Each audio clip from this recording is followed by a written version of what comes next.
આખો દેશ જ્યારે મેનેજમેન્ટ તમે મેનેજ ન થવા જાવ તો મારા જેવું થાય. એટલે ઘણી વખત કહું છું કે હવે ડાયરા કલાકારોને બિચારાને રજા દો ને પત્રકારોને સ્ટેજ ઉપર ચડાવો. એ ડાયરા તો કરે છે યાર કે ફલાણા બાપુ ફલાણી બાઈ યાર ચાલુ ગુજરાતીમાં આ ડાયરાની ભાષામાં કહું તમને. એટલે આપણે એ પાછા દર્શકોને ગલગલિયા થાય કે હોય બાઈ કોણ હોય છે ને બાપુ કેવો હોય છે અને પછી એની વાંહે ચોટી પડીએ આપણે એના માટે 30 દિવસ આપીએ. પછી એક બાજુ બીજો બાવો પડકાર ફેંકે કે આવો ને સાબિત કરવાનો આપણે પડકાર ઝીલીએ ને પછી પાછા ત્યાં જઈને પડકારના જવાબ દઈએ. કે ડર લાગતો હોય તો પત્રકાર બનાવીને કે ભાઈ જે ચેનલ છે છાપું છે એની કોઈ આપણે ગુલામી માલિકોની કરવાની જરૂર નથી. કોઈના કાંડે ન બળે તો લડાઈ જીતાતી નથી. અને એ 2 કોડીનાઓના વખાણ કરો તમે એટલે શું થાય? તો એ 2 દોકડાના લોકોના તમે વખાણ કરવા માંગો તો ક્યાં જાય તમારું પત્રકાર હતો તમારું જર્નાલિઝમ ક્યાં જાય? તમે તો આમ કરી નાખશું તમારો અવાજ બનીને અમે સરકારને ફાડી નાખશું ઊંધા કરી દઈશું એવું કાંઈ થાય એમ નથી. તો પ્રશાંત દયાળમાંથી શીખવાનું કંઈ નથી. હકીકત તો હું આટલા વર્ષોની સાથે રહ્યા પછી કહું છું. મને એ વાસ્તવિકતા પણ ખબર છે કે મને હવે સાચવે કોણ મને રાખી કોણ શકે. કારણ કે ત્યાં એ કે હું માનું નહીં એમના આદેશનું પાલન ન થાય તો ચેનલ બંધ થાય એવું માલિકો ઈચ્છે નહીં. અને કદાચ આપણને નાગા બાબા બનાવે તો આપણે 5-6 શિષ્યો પણ બની જાય. સંત મહાત્મા બનાવી દે તો શું કરવાનું? પછી ઓફિસ હું આલીશાન કરું પછી રોજ સવારે નક્કી કરું કે આજે કોનો તોડ કરવો ને કેવી રીતે સરકારને બેન્ડ વાળીને પૈસા લેવાને કેમ ફાઇલ ક્લિયર કરાવી અને સચિવાલયે તમને રોજ લાઇનમાં ઊભા જોવો તો તમને એ ગમશે કે હું રોજ તમારા અવાજ બનીને સચિવાલયવાળા મને જોતા હોય ગમશે? બોલો. અમારું આર્થિક મેનેજમેન્ટ અમે રોડ છીએ. રોડ મતલબ? હા, ખાલી. કારણ કે અમે તો મારી પાસે ક્યાં પૈસા આવે કેવો મને. તો આ પછી આવડી મોટી ચેનલ જે ચાલુ કરવાનું જે સપનું જોયું છે બરાબર? આવડી મોટી તો કીધું નથી મેં. અમે તો જીવીએ છીએ બધી લાફોની વચ્ચે કે અમારે ઝોમ્બી થઈને ફરવું. ઘણા ડરના કારણે હોય કે સત્તા વિરોધી છે, શેર ફોરવર્ડ ન કરે, લાઇક ન કરે, વળી ક્યાંક બાજુમાં બેઠેલા ભક્તો જોઈ જશે તો કયું પત્રકારોનું યુનિયન છે શું પત્રકારો માટે ઉખાડી લીધું કોઈ બતાવે? તમને તમારા સોમાનની કદર ને સોમાનની પડી છે તો તમારા સોમાન માટેની લડાઈ અમારી છે અને જો તમને નથી તો અમારા સોમાનની લડાઈ અમારી છે. સાથીઓ, ગુજરાતના ડિજિટલ પ્લેટફોર્મ નવજીવનની અંદર એક યુવાન બેબાકીથી ખૂંખારીને જનતાના પ્રશ્નોને વાંચા આપતા તમને નજરે પડતા. યુવાનનું નામ છે તુષાર બસિયા. તુષાર બસિયાએ નવજીવન ન્યૂઝ લીવ કરી છે, છોડી છે. તે કંઈક નવું સ્ટાર્ટઅપ કરવા જઈ રહ્યા છે, ડિજિટલ પ્લેટફોર્મ ચાલુ કરવા જઈ રહ્યા છે. એ બાબતે આપણે તુષાર બસિયા સાથે વાત કરવાનો પ્રયાસ કરીશું. તુષારભાઈ, ક્રાંતિ માર્ગે આપનું સ્વાગત છે. ધન્યવાદ. જી તુષારભાઈ, નવજીવનની અંદર તમે બેબાકીથી જનતાનો અવાજ ઉઠાવતા હતા. જ્યાં નેતાઓ પોતે વ્યવસ્થિત રજૂઆતો ના કરી શકે ત્યાં પત્રકારત્વની અને પત્રકારની ભૂમિકા એ તમે અદા કરતા હતા. અને જાણીને અચાનક અમને દુઃખ થયું કે તમે નવજીવન લીવ કરી છે, છોડી છે. અને પછી ખુશી પણ થઈ કે તમે કંઈક નવું ચાલુ કરવા જઈ રહ્યા છો. પહેલાં તમને એ જણાવો કે નવજીવન છોડવાનું કારણ શું? નવજીવન છોડવાનું કારણ એ હતું કે નવજીવન એક શૈક્ષણિક સંસ્થા છે, ખાસ તો મૂળ કારણે. અને હવે નવજીવનમાંથી અમે તો શીખ્યા ભણ્યા, માતૃ સંસ્થા અમારી નવજીવન પત્રકારત્વ માટે કહી શકાય. ત્યાંથી એટલા મોટા પ્લેટફોર્મથી અમે આવ્યા. હવે પોતાનું શરૂ કરવા માટે 3 મિત્રોએ મળી અને જે અમને એવી ઈચ્છા થઈ કે લોકો માટે હવે એક એવું પ્લેટફોર્મ લાવીએ કે જેમ નવજીવનમાં અમે કામ કરતા હતા એ જ રીતે કામ કરીશું, એ જ અવાજથી, એ જ બુલંદીથી, પણ પોતાનું હોવું જોઈએ એવો વિચાર આવ્યો. એટલે શરૂ કરવા માટે નવજીવન છોડી અને નવા શરૂઆત તરફ આગળ વધી રહ્યા છીએ. અચ્છા, તમારું આજે નવું ડિજિટલ પ્લેટફોર્મ જે તમે આવનારા દિવસોમાં ચાલુ કરવા જઈ રહ્યા છો, શું ઉદ્દેશ્ય હશે? શા માટે તમારે એ ડિજિટલ પ્લેટફોર્મમાં આવવું પડ્યું છે? કારણ કે ઘણા લોકો મેઇન સ્ટ્રીમ મીડિયાની અંદર જવા માટે તલપાપડ થતા હોય છે, હાઇક મેળવવા માટે જો ભાઈ અમે ફલાણી મોટી સંસ્થાની અંદર કામ કરવાના છીએ. તમે આ ડિજિટલ પ્લેટફોર્મ શા માટે ચાલુ કરવા જઈ રહ્યા છો? આમ તો મને ભાઈ રાખે કોણ? હકીકત એ છે મોટા પ્લેટફોર્મમાં જવાની ઈચ્છા તો બધાની હોય, મેઇન સ્ટ્રીમમાં જવાની ઈચ્છા, સો કોલ્ડ મેઇન સ્ટ્રીમમાં જવાની ઈચ્છા બધાની હોય, એવી મારી પણ ખરી. પણ મને એ વાસ્તવિકતા પણ ખબર છે કે મને હવે સાચવે કોણ, મને રાખી કોણ શકે? જેને છાપું ટીવી ચેનલ બંધ કરાવ્યું હોય એ મને સાચવે. કારણ કે ત્યાં એ કે હું માનું નહીં અને જે બતાવવાનું છે, જેમને કીધું છે એમના આદેશનું પાલન ન થાય તો ચેનલ બંધ થાય એવું માલિકો ઈચ્છે નહીં. તુષાર બસિયાની જરૂર કે એવા મેઇન સ્ટ્રીમ મીડિયામાં હોય એવું મને લાગતું નથી. એને આપણે વાસ્તવિકતાથી સ્વીકારીએ છીએ. માટે પોતાનું એક ડિજિટલ પ્લેટફોર્મ કે જે સરળ પડશે એવું અમને લાગે છે. મેઇન સ્ટ્રીમ મીડિયા જે છે શું ત્યાં સ્વતંત્રતા નથી? એટલે મેઇન સ્ટ્રીમ મીડિયા તમે કોને માનો છો? મેઇન સ્ટ્રીમ મીડિયા જે ટીવી સેટેલાઇટની અંદર જે ચેનલો આવે છે, પછી જે છાપાઓ આવે છે, RNI નંબરવાળા છાપાઓ, એટલે એને આપણે સો કોલ્ડ મેઇન સ્ટ્રીમ મીડિયા કહીએ. કારણ કે હવે એક મેઇન સ્ટ્રીમ મીડિયા રહ્યું નથી. તમે આજે કોઈ પણ ચેનલના વ્યૂ જુઓ ટીવીના, યુટ્યુબની અંદર, સોશિયલ મીડિયા પ્લેટફોર્મની અંદર કેટલા આવે. હવે પહેલાં એવું થતું બાર્કની TRP ગણિત હતું જે બતાવવામાં આવતું, નંબર 1 ચેનલ બાર્કની TRP. હવે બાર્કમાં કેમ TRP આવતી હતી આ દેશે જોઈ લીધી છે. અને બાર્કની TRPની જગલરીના પ્રશ્નોના, આ બધા જ પ્રશ્નોના કારણે મેઇન સ્ટ્રીમ મીડિયા પોતે શંકામાં હતું અને વધારે શંકામાં ડૂબ્યું. હવે એ પણ લખે છે કે ફેસબુકમાં આટલા અને ટ્વિટરમાં આટલા અને યુટ્યુબમાં આટલા. તો મેઇન સ્ટ્રીમ મીડિયા એ માને છે. લોકો હજી એની આબરૂ એટલી નથી લેવા ઈચ્છતા, એટલે એને સો કોલ્ડ મેઇન સ્ટ્રીમ મીડિયા તરીકે આપણે કહેવું જોઈએ. બાકી મેઇન સ્ટ્રીમ મીડિયા જેવું ત્યાં કંઈ છે નહીં. તમે જાણો છો કે હું પણ એ ડિજિટલ પ્લેટફોર્મ ચલાવું છું. ખૂબ અઘરું છે, કારણ કે આર્થિક જે બાબતો હોય, જે પડકારજનક હોય.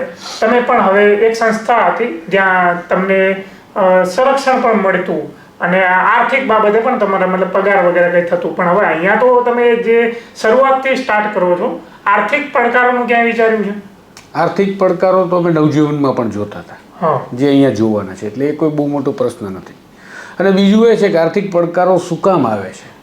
ગામની અંદર પ્રામાણિક શિક્ષક, પોલીસ વિભાગમાં પ્રામાણિક અધિકારી, રાજનેતા પ્રામાણિક, આપણે બધા જોઈએ છે. પછી એ પ્રામાણિક માણસ ભૂખે મરે છે, એનું ઘર ચાલે છે કે નહીં, તમારી લડાઈ માટે શું કરે છે, એના માટે તમે શું કર્યું? આ સવાલ વાચકોનો, દર્શકો ઉપર વર્ષોથી રહેવાનો હતો, રહે છે અને હજી પણ રહેશે. આ બધા જ અમે પ્રયોગો કરીને જોઈ લીધું છે ભૂતકાળમાં.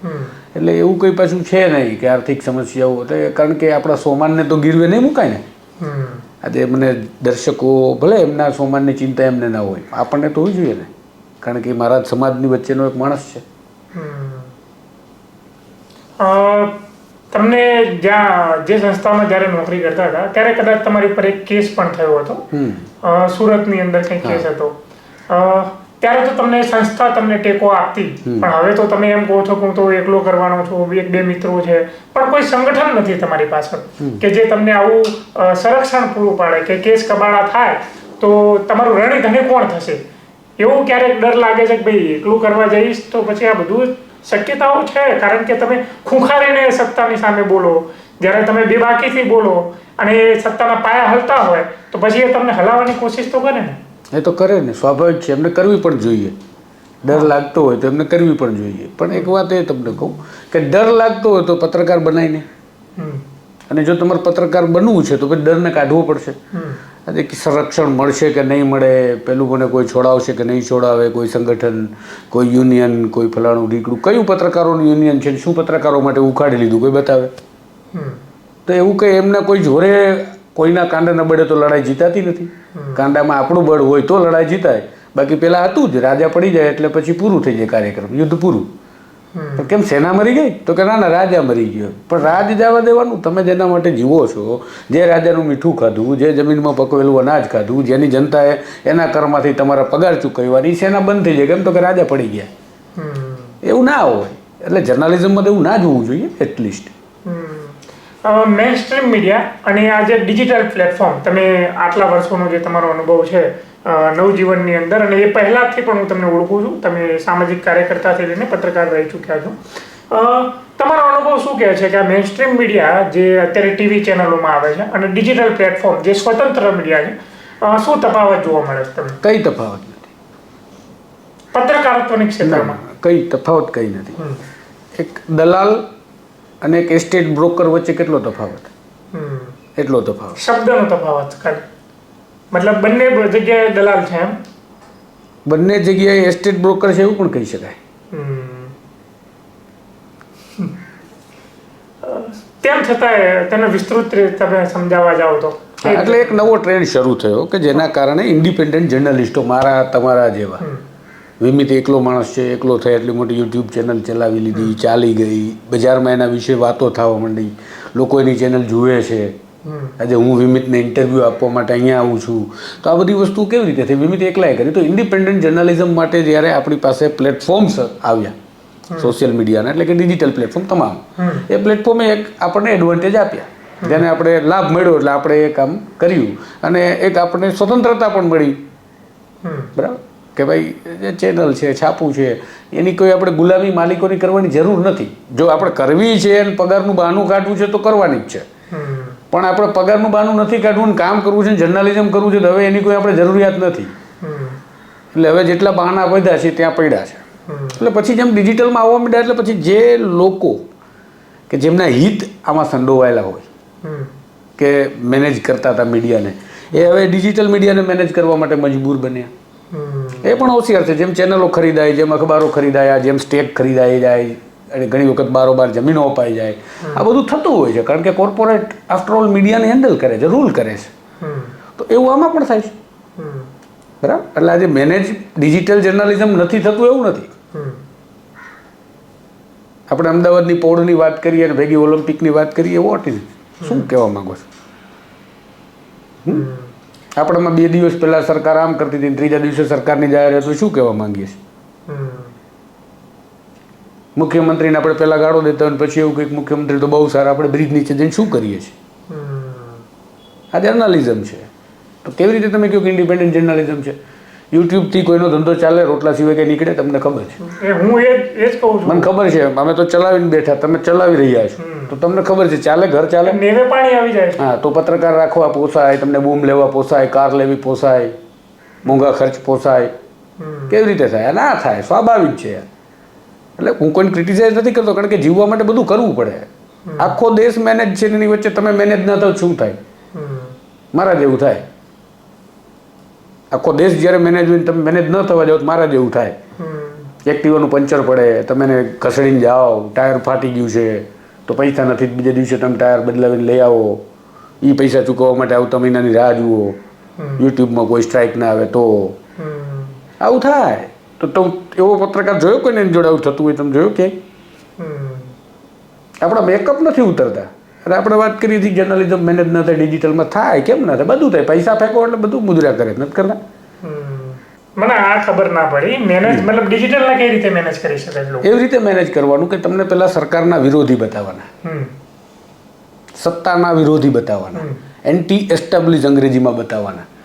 તમારે ચાલવાનું પણ ખરું. જ્યારે બધા જ બૂમ બરાડા પાડે ત્યારે તમારે પાડવાના પણ ખરા. માનો કે દાહોદની અંદર નાની છોકરી સાથે દુષ્કૃત્ય થાય, એનો શિક્ષક કરે, પ્રિન્સિપલ એનું મર્ડર કરી નાખી દે, એમાં તમારે બરાડા પાડવાના, કારણ કે બધાને પાડવા જ પડે ને, નહીં તો ભૂંડા લાગી. પછી એ નહીં કાઢવાનું કે આ રાજ્યની અંદર કેટલા બળાત્કાર, કેવી રીતે, ક્યાં થયા ને કેટલા છૂટી ગયા. બિલ્કિસ બહાર એના આરોપીઓ બહાર આવે ત્યારે બધા બોલવાના જ હતા, એટલે આપણે બોલવાનું. પછી એવી કેટલી બિલ્કિસ છે જેને હજી ન્યાય નથી મળ્યો, એ નહીં બોલવાનું. હત્યાના આરોપી આ રાજ્યની અંદર ખુલ્લા ફરે, દોષિત કે જેને સુપ્રીમે સજા આપી હોય, ધારાસભ્યની જાહેરમાં હત્યા થઈ હોય, અને 2 કોડીનાઓના વખાણ કરો તમે, એટલે શું થાય? તો એ 2 દોકડાના લોકોના તમે વખાણ કરવા માંગો તો ક્યાં જાય તમારું પત્રકાર હતું? તમારું જર્નલિઝમ ક્યાં જાય છે? ને આવા લોકો આપણી પાસે નથી. તો કેમ નથી આવતું આ બધું? મતલબ ટાર્ગેટ કરવાનો એક વ્યક્તિને, હા, એજન્ડા સાથે ચાલવાનું, મેનેજ. એટલે કોઈ નવી યુટ્યુબ ચેનલ શરૂ કરતું હોય મેનેજ કેમ થવાય, એ પણ આપણે ક્લાસીસ આપી શકીએ. આપીશું. તું આ ગોઠવજે કે ઓફિસમાં ક્યારેક પ્રોગ્રામ આપણે કરીશું. આર્થિક મેનેજમેન્ટ, અમારું આર્થિક મેનેજમેન્ટ, અમે રોડ છીએ. રોડ મતલબ? હા, ખાલી. કારણ કે અમે તો મારી પાસે ક્યાં જ પૈસા આવે કેવો મને. તો આ પછી આવડી મોટી ચેનલ જે ચાલુ કરવાનું જે સપનું જોયું છે, બરાબર? આવડી મોટી તો કીધું નથી મેં. આવડી મોટી મતલબ ડિજિટલ પ્લેટફોર્મ ઉપર તમે 3 જણા ચાલુ કરો છો, એટલે મારાથી તો 3 ગણી તો હશે. અમારી વિઝનમાં, અમારી અંદર જે કંઈ વાતો પડી છે, જે કંઈ અમારા ઉદ્દેશ્યોને લઈને અમે વિચારીએ છીએ કે જે કંઈ શરૂ કરવા જાય છે, તો સાગર પટેલ BBC છોડી રહ્યો છે. પગાર સારો હતો, એટલે કે પેલો રોડ નહોતો મારી જેમ. મારો સાથી મિત્ર દેવલ, કે જે અમે સાથે જ બંને કામ કર્યું અત્યાર સુધી, તો એ પણ મારી જોડે આવ્યો છે. એટલે અમે એકબીજા જોડે ગયા, એમ કોઈના જોડે આવ્યું છે એવું નથી, એવું કહીએ આપણે. તો આ બધાએ જ અમે નક્કી કર્યું ઉદ્દેશ્ય સાથે. તો શરૂઆતનો પ્રશ્ન બધા એમને કરવાના જ છે. એમને ખબર છે કે તમારી આર્થિક વ્યવસ્થાઓ શું. હવે અમે અમારા સમાચાર, અમારું એનાલિસિસ, અમારા વિડીયોઝ તમારે એ જોવાના છે કે અમારી આર્થિક વ્યવસ્થા જોવાની છે. તમારું કન્ટેન્ટ શું હશે, કયા ઉદ્દેશ્યથી કામ કરશો, આ બધા સવાલોના જવાબ અમે તૈયાર કર્યા છે. અમારી આર્થિક વ્યવસ્થા માટે કોઈ પૂછે તો એના જવાબ અમે એટલો જ તૈયાર કર્યો છે કે અમે રોડે રોડ રહેવાના છીએ, રોડે રોડ છીએ અને ભવિષ્યમાં પણ રોડે રોડ જ મળશું. એટલે તમને ક્યાંય અમે ઓડી લઈને મળી જઈએ તો સવાલ પૂછજો કે પત્રકાર મહોદય તમે તો 2 મિનિટની સામે આવું કહેતા હતા અને આ ઓડી આ ઠાઠ ક્યાંથી આવ્યા, આ રૂપિયા ક્યાંથી આવ્યા નહીં આવે, એટલો અમે ભરોસો અપાવી શકીએ. બરાબર. જો કે આર્થિક સવાલ એટલા માટે કારણ કે તમારામાંથી પ્રેરણા લઈને કોઈ કંઈક કરવું હોય કે આ લોકો કંઈક કરી રહ્યા છે તો કેમ આ ક્યાંથી આવે છે એના માટે આર્થિક સવાલ તમને. હવે જો અમારી પાસે કેમેરો નથી એટલે અમારે ફોન લેવાના છે, એટલે સોરી ફોન છે જે યુઝ કરીએ છીએ જ ફોન છે, એટલે એનાથી શૂટ સારું એવું થાય. હવે કેમેરા કરતાં ફોન સારા આવી ગયા છે કે જે આપણું કામ ચલાવવું થઈ જાય. બીજું જે જરૂરી સેટઅપ છે એ કરી લઈશું મિત્રોની મદદથી. પછી 2-3 તારા જેવા મિત્રો છે આપણા, એમની પાસેથી લાઇટો બાઇટોને બધું લઈ જઈશું આપણે, એવું લાગે તો. જરૂર પડે તો ક્યારેક ઇમરજન્સીમાં કેમેરા પણ લઈ જઈશું. આ બધી વ્યવસ્થાઓ સમજાવી દઈએ એટલે કંઈ સવાલ ના થાય. એટલે વાત રહી બીજું કે જ્યારે અમે શરૂઆત કરી જર્નાલિઝમની ત્યારે અહીંયાથી જ કરી હતી અને પછી અમારી પાસે બધું જ હતું. તો ધીરે ધીરે આમાંથી જ અર્નિંગ કરો, આમાં ઇન્વેસ્ટ કરો. તમારા પગારની, તમારા ઘર ચલાવવાની જરૂરિયાત છે એને તમારી જરૂરિયાત તો પૂરી ડિજિટલ પ્લેટફોર્મના માધ્યમથી દર્શકો કોઈ આપે નહીં તો કંઈ નહીં, લાઇક સબસ્ક્રાઈબ અને શેર તો કરે, મફત છે. એમાં જો કે ઘણાને લોભ લાલચ હોય છે કે નથી કરવું, ખોટું રહેવા દો ને. ઘણા ડરના કારણે હોય કે સત્તા વિરોધી છે, શેર ફોરવર્ડ ન કરે, લાઇક ન કરે, વળી ક્યાંક બાજુમાં બેઠેલા ભક્તો જોઈ જશે તો. એટલે પછી જેના ભક્તો હોય, ભાજપ, કોંગ્રેસ, આમ આદમી પાર્ટી કોઈનું પર્ટિક્યુલર નથી કહેતો, પણ સાચું હોવા છતાં આપણે એમાંય શરમાઈએ છીએ. એટલે આપણે એવી ઈચ્છા છે કે લોકો આટલું તો મદદ કરશે, ડર વગર, શરમ વગર શેર ફોરવર્ડ સબસ્ક્રાઇબ કરશે. પણ એમાં દાતાશ્રી ગોતવાની જરૂર પણ નથી. ના, દાતા ગોતો તો પાછા બીજે દી લોચા પડે. કારણ કે દાતાને પાસે દાંત હોય ને, દાતા હાવી થઈ જાય, એ જાગે પછી. 100%. મારે એ જાણવું છે કે જે નવજીવન તમે છોડ્યું, પ્રશાંત દયાળ પાસેથી શું શીખવા મળ્યું? કારણ કે અત્યારે ગુજરાતી પત્રકારત્વના અત્યારે પિતામહ કહું તો હું અતિશયોક્તિ અનુભવું નહીં, બરાબર, શું કહેશો? પ્રશાંત દયાળ પાસેથી શું શીખવા મળ્યું? તો બધું એની પાસેથી શીખવા મળ્યું. બીજું કે પ્રશાંત દયાળ પાસેથી શીખીને તમે શું કર્યું, એમની સાથે રહીને એમને ત્યાં જ અમે આટલા વર્ષ કર્યું. અને પછી હવે અમારા નવા વેન્ચરમાં, નવી શરૂઆતમાં અમે કરીશું. તો પ્રશાંત દયાળમાંથી શીખવાનું કંઈ નથી. હકીકત તો હું આટલા વર્ષો એમની સાથે રહ્યા પછી કહું છું, એમાં જે જીવવા જેવો માણસ છે એને જીવવો પડે. જેમ ગાંધીની વાત આપણે કરો, તમે સરદાર સાહેબની વાત, નહેરુની વાત કરો, તો એને જીવવો પડે. કારણ કે સિલેક્ટિવ વસ્તુઓને લઈને તમે કોઈ વ્યક્તિ વિશે પર્ટિક્યુલર 1-2 બાબતો વિશે ચર્ચા ના કરી શકો. ક્યારે એવું વિચાર્યું કે આ સીમિત સંસાધનોની અંદર, જો કે તમે સંસાધનોની વાત કરો છો, કેમેરા બધું જે છે એ જ વાપરવાના છો તમે, સીમિત સંસાધનોની અંદર બહુ અઘરું થઈ જશે. એ સંસાધનો માટે દર્શકોમાંથી ઘણી વખત એવું બને કે કોઈ એવો સારો માણસ નીકળે જે આપણા જેવો હોય કે ભાઈ સક્ષમ છે પણ પોતે કંઈ કરતો નથી, કરી શકે એમ નથી, તો આવશે એવા લોકો સંસાધનો પૂરા પાડવા માટે. અને નહીં આવે તો આપણે આપણું કામ તો કરીએ છીએ, જે આપણે યજ્ઞ સમજવાનો અને જીવનની બલી સમજવાની, છેલ્લે કંઈ ના રહે. પાણી અંદર પરિવારની બલી ના લેવાય? 100% લેવાય. હું એ જ વિચારું 100%. પણ આવું પછી બધા જ વિચારીએ અને બધાએ જ આવું કરવું હોત તો આપણે આઝાદી ન થયા હોત. હજી ઈસ્ટ ઇન્ડિયા કંપની જે જતી રહી છે ને પાછી 2-3 બની છે, એ આખું કવર કરી લેશે. છે જ આપણે અહીંયા, એવું નથી કે નથી. ઈસ્ટ ઇન્ડિયા કંપનીના પાયા બાયા બધું આપણે કાઢી નાખ્યું હતું સ્વતંત્રતા કરીને. પાછી હવે આપણે ઇન્વાઇટ કરી છે. એટલે તમારું કોઈ ઠામ ઠેકાણું હશે, ઓફિસ હશે? ના, નામ ઠામ ઠેકાણા અમારા ઘરના ઠેકાણા હશે. અચ્છા. હા, ઓફિસનું મિત્રોની મદદથી જો કંઈ વ્યવસ્થા થશે તો એ ટેમ્પરરી કામ પૂરતું, પરમનન્ટ નહીં હોય. કારણ કે પછી આમાં એવું થશે કે આ બધી જ વ્યવસ્થા જે તમે તામજામ માગો, જેમ કે 5 સ્ટાર હોટલ છીએ નહીં, અમારો સર્વિસ બેઝ ધંધો જ છે નહીં કે તમને કેવું લાગ્યું, ફૂટ મસાજ કરી આપીએ, માથામાં મસાજ કરી આપીએ. પત્રકારત્વનો અમારે કે તમને વાલા લાગે ને ગલગલિયા કરવાનો ધંધો જ કરવાનો નથી. એટલે ઘણી વખત કહું છું કે હવે ડાયરા કલાકારોને બિચારાને રજા દો ને પત્રકારોને સ્ટેજ ઉપર ચડાવો. એ ડાયરા તો કરે છે યાર. અચ્છા. હા, એટલે મારે તમને ગમતી જ વસ્તુઓ કરવાની છું. તમને મારે આવો સાહેબ બેસો સાહેબ, એ તો મારે નથી કરવાનું ને. મારા કોન્ટેન્ટથી મતલબ રાખવાનો છે કે મારી ઓફિસથી મતલબ રાખવાનો. ઓફિસ હું આલીશાન કરું, પછી રોજ સવારે નક્કી કરું કે આજે કોનો તોડ કરવો ને કેવી રીતે સરકારને બેન્ડ વાળીને પૈસા લેવાને કેમ ફાઇલ ક્લિયર કરાવી, અને સચિવાલયે તમને રોજ લાઇનમાં ઊભા જોવો તો તમને એ ગમશે કે હું રોજ તમારા અવાજ બનીને સચિવાલયવાળા મને જોતા હોય ગમશે? બોલો કયું ગમશે? તમે એક ડાયરો કેમ કોનો કહો છો? પત્રકાર. તમને ડાયરાને તો પેલા સવાલ ભૂલી જાઓ, હવેના ડાયરાની વાત કરી. ભૂતકાળમાં જે ડાયરો હતો એ બધું શૌર્ય ને ખમીર ને ખાનદાની ને આ બધું હતું. હવે તો ડાયરા એટલે કેવી મજા આવે, એમ મૂળ વાત એટલી. હા હા, મોજ કરવી છે એમ લાગે, કાંઈ ધંધો કામ કરવો નથી, સમાજની જરાય ચિંતા કરવી નથી, પરિવારની કરવી નથી, ભૂતકાળ ભવિષ્યકાળ કાંઈ મતલબ નથી, ઇતિહાસનું આપણે કોઈ જ્ઞાન લેવું નથી. એ બધી જ વસ્તુ અત્યારે આપણે જોઈએ છીએ. અને પત્રકારોનું તમે પૂછો તો તમને કહું કે ફલાણા બાપુ ફલાણી બાઈ ચાલુ, ગુજરાતીમાં આ ડાયરાની ભાષામાં કહું તમને. એટલે આપણે એ પાછા દર્શકોને ગલગલિયા થાય કેવો હોય, બાઈ કોણ છે ને બાપુ કેવો હોય છે, અને પછી એની વાંહે ચોટી પડીએ આપણે એના માટે 30 દિવસ આપીએ. પછી એક બાજુ બીજો બાવો પડકાર ફેંકે કે આવો ને સાબિત કરો, ને આપણે પડકાર ઝીલીએ ને પછી પાછા ત્યાં જઈને પડકારના જવાબ દઈએ. પછી એ બધું ખૂટતું હોય તો આપણે બધું નવું લાવીએ, ખવડ લાવીએ. એટલે મૂળ ડાયરા કલાકારી કે એની ગાડી ભટકાડીને એની ગાડી બદલે 30 જણા લૂંટાય છે ગુજરાતમાં રોજ હાન પડે. તમે કહી રહ્યા મચાર કેમ? તો કે તમારે તો સબસ્ક્રાઈબર વધવા જોઈએ, ટ્વીટ વધવી જોઈએ, નંબર વધવા જોઈએ, લાઇક આવવી જોઈએ, ફોરવર્ડ થવું જોઈએ. એ દેવાયત ખવડમાં જ થવાનું, તમને ખબર છે. કેમ? તો કે ભાઈ દેવાયત ખવડ સેલિબ્રિટી છે, નામ છે, એને લાગે છે, એવું બધું છે.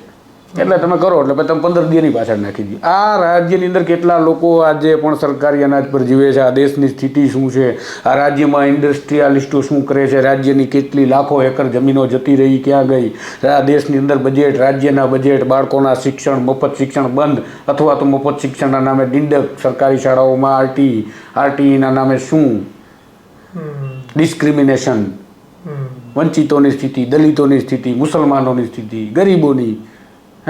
હમણાં જ મેં જોયું 360 મંદિર કંઈક પાડવાના છે ને એના માટે ડાયરાની ભાષામાં સોશિયલ મીડિયામાં બાકાજીકી ચાલે છે, બરાબર છે. તો હવે એ મંદિરો પાડવાના, મસ્જિદો પાડવાના, આ ડખા તમને સમજાવશે. એક વખત તમને બુલડોઝર આવે તો આનંદ થાય, કેમ? તો કે તમે હિન્દુ છો, પડે છે મુસલમાનનું. બીજી વખત તમને બુલડોઝર આવે તો એ જ દાદાનું બુલડોઝર દુઃખ, કેમ? તો કે અમે હિન્દુ છીએ માથે આવ્યું. એ તો બધાની ડેલી આવવાનું છે. પત્રકારે આ સમજાવવાનું છે કે આજે અહીંયા ગયું છે, કાલે તમારી ને આવે પેલા તૈયાર થઈ જાજો. પણ આ તો ક્યાંથી દેવાયત ખબરની ગાડી નીકળી, સ્કોર્પિયો કેવી રીતે પાણીમાં નાખ્યો. એટલે ભાઈ નથી શીખવું અમારે, કેમ નાખો, મૂળ વાત કરો ને. આ નથી થતી. એટલે ટીઆરપીનો ખેલ છે. દર્શકો એવા પત્રકારો, મતલબ જે જાહેર જનતાના હિતના જે મુદ્દાઓ હોય એની અવગણના આજના પત્રકારોની અંદર થઈ રહી છે. એટલે ખાલી પત્રકારોને મેં દર્શકોને દોષ એટલા માટે દઉં છું, અને દર્શકો એવું બધું જોવે છે એટલે આપણે એવું જ પીરસવું ધંધો નથી કરવાનો. એવું તો ઘણું બધું આવે છે કે જે ન કરાય બહુ હાલે છે, તો એ કરશું તો પછી પોર્ન જર્નલિઝમ થઈ ગયા કે ના થાય? બહુ હાલે. પહેલા નંબર ઉપર આવે દર વખતે ડિજિટલ ડેટામાં, બહુ સર્ચ થાય. તો શું એનું જર્નલિઝમ કરવું? ના કરે. આપણી મર્યાદાઓ સમજે ને કે આપણે પત્રકાર છીએ. સંત થઈને બેઠા હોય તો સંતની એક મર્યાદા હોય. તો તમે જનતાને શું પીરસવા માંગો છો કે જે બીજા નથી પીરસતા, તમારે એ આપવું છે? અમારે એ પીરસવું છે કે જો તમારું સોમાન જાગે છે, તમે સોમાની છો, તમને તમારા સોમાનની કદર ને સોમાનની પડી છે, તો તમારા સોમાન માટેની લડાઈ અમારી છે. અને જો તમને નથી તો અમારા સોમાનની લડાઈ અમારી છે. હું તમને જ ના પડી હોય પછી અમારા ખુદના સોમાન માટે લડી. ઘણી વખત એવું થાય કોના માટે લડો યાર, તમે જેના માટે આટલું બધું કરો.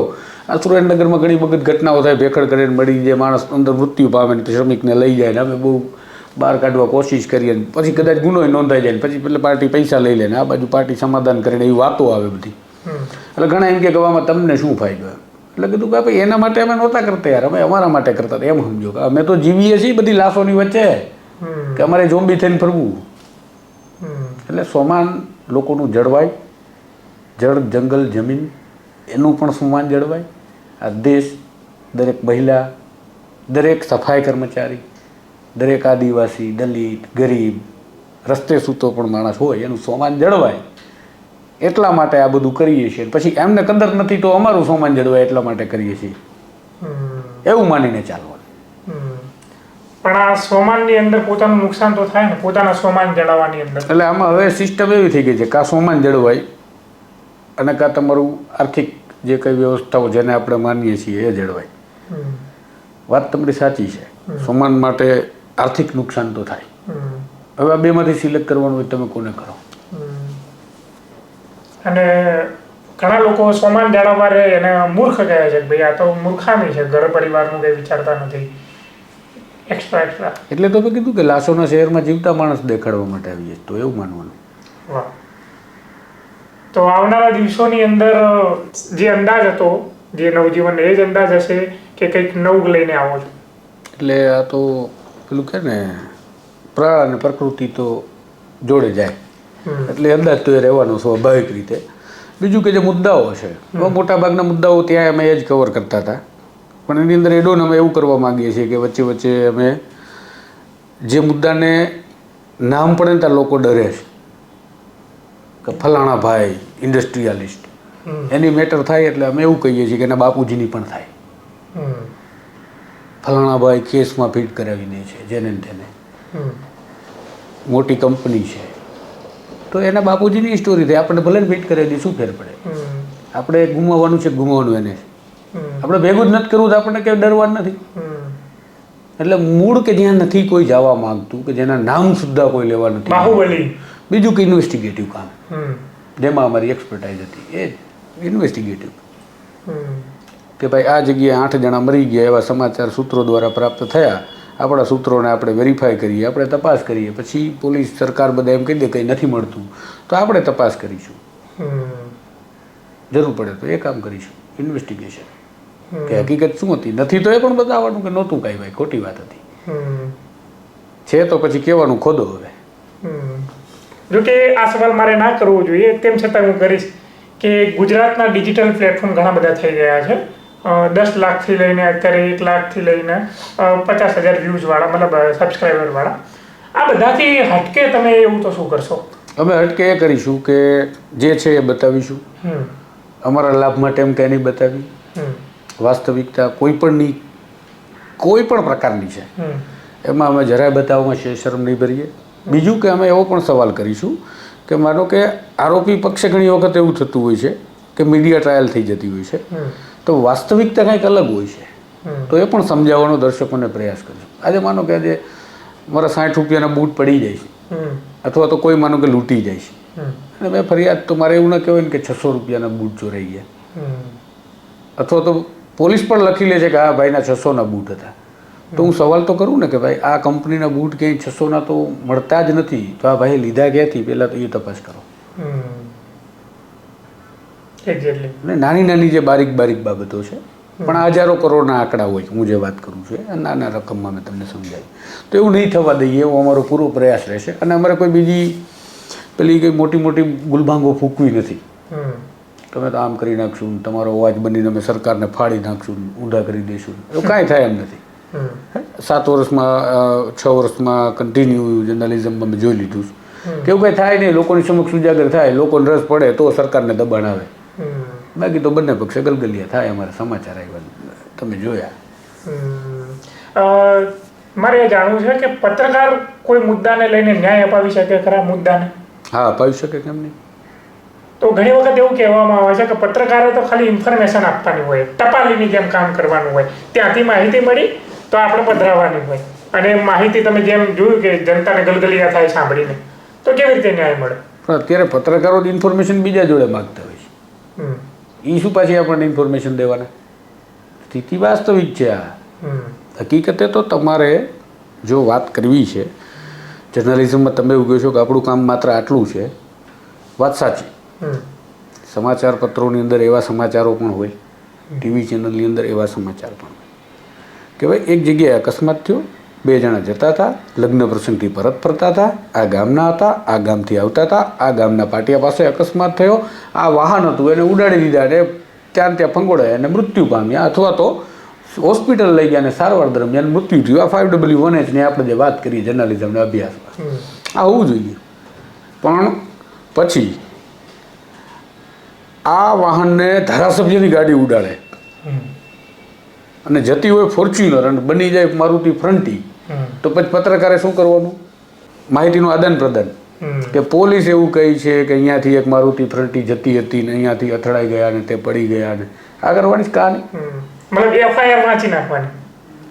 અને હવેથી ઓનલાઈન થઈ ગયું, માણસ ઘરે બેઠો બેઠો વાંચી લે. એને ક્યાં રાજકોટના ગુના વાંચવા માટે અમદાવાદનું છાપું મંગાવવાની જરૂર છે? મતલબ તમે ગ્રાઉન્ડ ઉપર ઉતરશો? હા, ગ્રાઉન્ડ ઉપર ઉતરવાના પૂરા શક્ય એટલા જોગવાઈઓ અનુસારના પ્રયાસો કરીશું. સ્ટુડિયોની અંદર બેસીને કામ કરવું અને ગ્રાઉન્ડ ઉપર જઈને કામ કરવું, તફાવત શું?